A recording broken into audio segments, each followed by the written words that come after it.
Assalamualaikum warahmatullahi wabarakatuh. Perkenalkan, nama saya Muhammad Miftah Izul Amik dari kelas S1 Keperawatan B. Di sini saya akan menjelaskan tentang beberapa materi disintegrasi di Indonesia.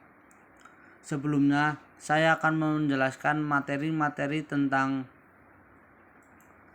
tanggapan anggota DPR mengenai COVID-19 bisa mengakibatkan disintegrasi bangsa.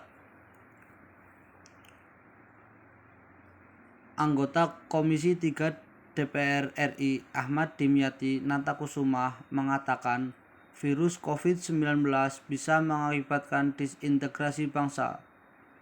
Ia menekankan kepada Presiden Joko Widodo agar segera mengevaluasi secara serius terkait penanganan COVID-19. Bila melihat penanganannya saat ini banyak aturan dan imbauan dari pusat dan daerah yang membingungkan masyarakat, termasuk pelaksana di level bawah yang ditagih dan dituntut masyarakat karena informasi yang didapat seolah-olah semua mendapatkan bantuan langsung atau tunai. Bantuan prakerja, bantuan sembako, bantuan pengobatan, dan lain yang didapat dengan mudah. Tapi kenyataannya tidak semudah yang diinformasikan karena banyak prasyarat yang harus dimiliki untuk mendapatkan itu semua. Ujarnya dalam siaran pers 29 April 2020.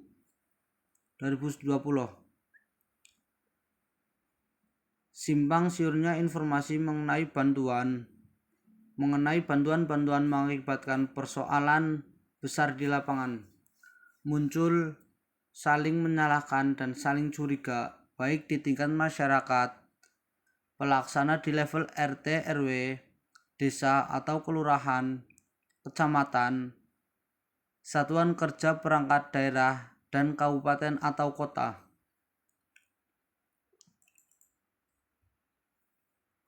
Ini dikarenakan banyaknya aturan dan instruksi dari gubernur sampai menteri-menteri yang berbeda-beda dan terus berubah-ubah sehingga mengakibatkan tidak sinkron dan cepat-tepatnya penanganan COVID-19. Ujungnya akan ada problem baru terhadap keutuhan NKRI. Maka harus diwaspadai karena COVID-19 bisa mengakibatkan disintegrasi bangsa, ungkapnya. Namun, Ahmad Dimyati mengaku bersyukur bahwa masukan dan kritikan DPR diterima oleh pemerintah dan dijadikan kebijakan keputusan yang baik. Walaupun agak terlambat, tapi ini kami menyambut baik daripada tidak sama sekali. Masukan dan kritikan kami ini murni untuk bangsa dan negara tercinta ini. Kami tidak punya tendensius dan penghargaan serta jabatan karena kami dari partai oposisi pemerintah saat ini. Kami benar-benar tulus, ikhlas dan ridho demi bangsa dan NKRI.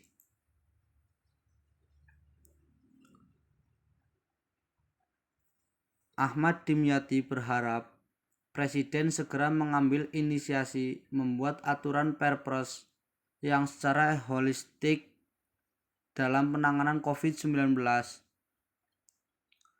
Dengan begitu, aturan pelaksanaannya hanya lembaga atau gugus tugas atau yang ditetapkan dalam peraturan tersebut, yang di dalam aturan tersebut yang diamanahkan dibuat dan menindaklanjuti Perpres yang telah dibuat. Pelaksanaannya dapat segera tuntas secara masif, terstruktur dan sistematis. Sementara kepada kementerian dan lembaga agar berkoordinasi kepada lembaga yang dibuat oleh peraturan tersebut, sehingga lebih fokus dan efisien-efektif dalam perencanaan, pembiayaan, dan penanganan serta pengawasannya. Kami berharap Bapak Presiden segera mengambil langkah mengambil langkah-langkah strategis agar tidak terjadi disintegrasi bangsa akibat COVID-19.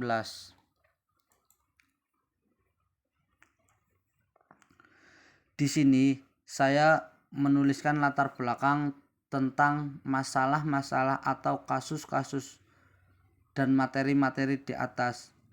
Latar belakangnya adalah penanganan virus COVID-19 dapat menyebabkan disintegrasi bangsa akibat simpang siurnya informasi terkait bantuan dari pemerintah untuk masyarakat. Selanjutnya, saya menuliskan solusi agar harapan saya pemerintah dapat segera mengatasi pandemik virus 19 ini agar kehidupan di Indonesia bisa berjalan secara baik atau seperti biasanya. Di sini saya menuliskan 3 solusi. Solusi pertama, pihak petinggi negara untuk tidak terlalu banyak menginformasikan tentang bantuan tetapi langsung dalam bentuk aksi. Solusi kedua, butuh lembaga khusus untuk menangani COVID-19, baik dalam bentuk bantuan, vaksin, ataupun pasien dan tim medis. Solusi ketiga, bantuan tersebut harus benar-benar tepat sasaran agar mengurangi protes dari masyarakat. Sekian dan terima kasih penjelasan saya tentang materi-materi disintegrasi di Indonesia. Salah satunya adalah materi tentang tanggapan anggota DPR RI mengenai COVID-19 bisa mengakibatkan disintegrasi nasional. Semoga penjelasan saya bisa bermanfaat bagi kita semua, dapat memotivasi kita semua agar kedepannya bisa lebih baik, dapat menjalani kehidupan dengan protokol kesehatan, dan semoga COVID-19 cepat berlalu agar Indonesia bisa terbebas dari COVID-19. Kurang lebihnya mohon maaf. Wabillahi taufiq wal hidayah. Wassalamualaikum warahmatullahi wabarakatuh.